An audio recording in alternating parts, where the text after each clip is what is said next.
actually different for people who are homeless than for library professionals, for you, for me. The reason is that each of us have what's called a time horizon. A time horizon is how far out into the future do you tend to think about the world? So let's do a quick quiz. Raise your hand if you've already thought about what you might want to do this coming weekend. Sure, just about everybody. Raise your hand if you've already thought about where you might want to take your next vacation. Just about everybody. Raise your hand if you've already thought about retirement. Lots of excitement there. Yeah. And some people have both hands. Raise your hand if you've already thought about the year 3500. Where is he? There's always one guy. Where did he go? There. Okay. Sci-fi fan? Yep. Okay. Maybe you know. Yeah, why have the rest of us not thought about the year 3500? I wouldn't understand what you said anyway, so that's probably stupid for me to ask. I'll tell you why we haven't thought about it. And spoiler alert here, we're going to be dead in the year 3500. And so we tend not to think about things that will happen long after we're dead. So the typical time horizon for a library professional is about how long you expect to live, give or take. So 10, 20, 30, 40, 50, 60 years maybe. But it's in decades. That's our time horizon. If you're homeless, your time horizon is compressed to 24 hours. How is that possible? How is it that you and I are thinking decades in the future and they're thinking hours in the future? Well, it turns out, anytime basic needs are threatened, food, shelter, security, the brain prioritizes those over everything else. And those all happen in the next 24 hours. So, take a quick quiz.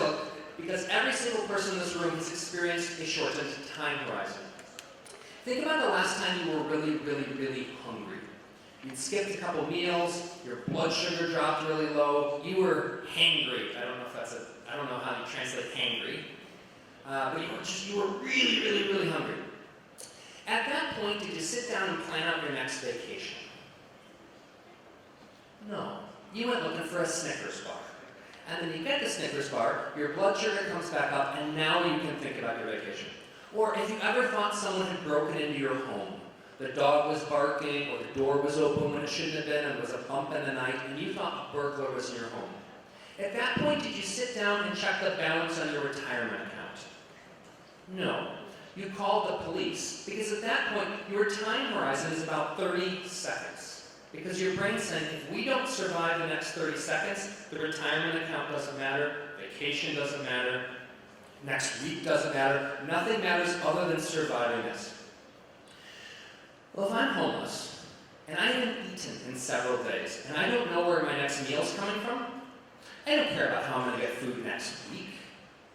If I'm homeless and I don't know where I'm going to sleep tonight in Chicago, and it's going to be negative 10 degrees outside, I don't care about where I'm going to sleep next summer. If some big guy is looking for me because I owe him money and I don't have that money, I don't care about retirement. I care about food, shelter, security, and those all happen in the next 24 hours. Well, there are two problems with this compressed time horizon. The first one is that human beings are very lousy at making plans that last beyond our time horizon. Quick quiz. Raise your hand if you've already started a college savings fund for your great-great-great-great-grandchildren. But Brazilians don't value education? Well, no, you probably do value education. What you don't value is your great-great-great-great-grandkids. Because they haven't been born yet, and they're not going to be born until after your time horizon, long after you're gone. And so human beings are lousy at making plans that last beyond their time horizon. Well, this is a problem if I'm homeless, because all the things I need to do to get out of homelessness require long-term planning that lasts longer than my time horizon of 24 hours. You can't get a job in 24 hours. You cannot resolve a medical issue or a legal issue in 24 hours. You can't get an appointment with a psychiatrist in 24 hours. All the things you need to do to get out of homelessness require planning beyond your time horizon. And human beings are very bad at making plans beyond their time horizon.